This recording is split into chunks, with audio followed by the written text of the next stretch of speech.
What if I told you there's a bond ETF that pays you over 5% in income every year, but can lose 20% of its value almost overnight? Welcome to the strange, double-edged world of HYG. HYG is the iShares iBoxx Dollar High Yield Corporate Bond ETF. It's run by BlackRock, the largest asset manager on Earth.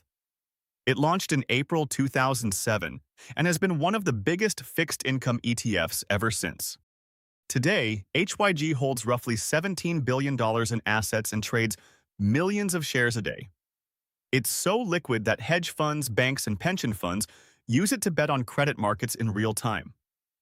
When you see scary headlines about junk bonds, this is usually the ETF they are watching. So how does HYG actually work? The fund tracks the iBoxx Dollar Liquid High Yield Index.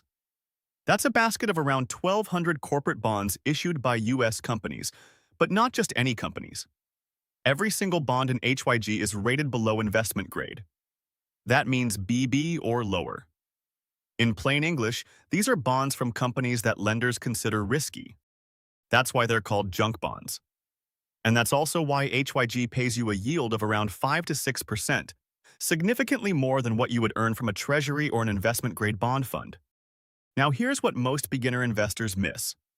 HYG is not a safe bond fund. The word bond fools people into thinking it behaves like a treasury, slow, steady, and boring. It does not. When the economy weakens, junk-rated companies are the first ones investors worry about defaulting.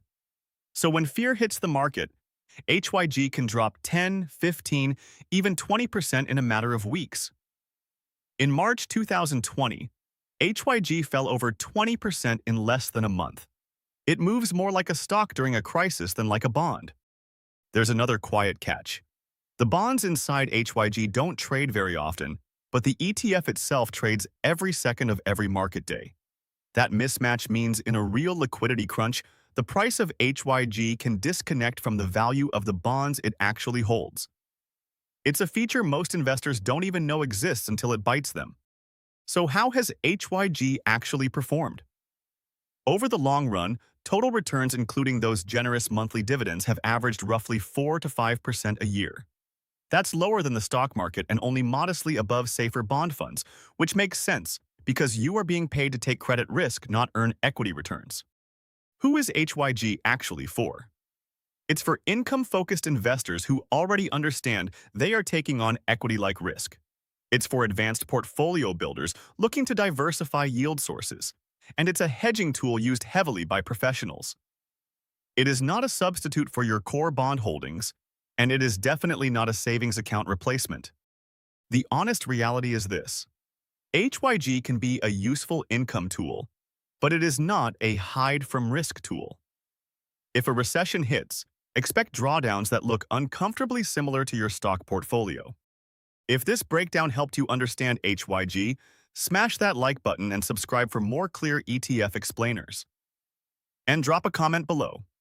Would you ever hold a high-yield bond ETF in your own portfolio, or is the credit risk a deal breaker for you?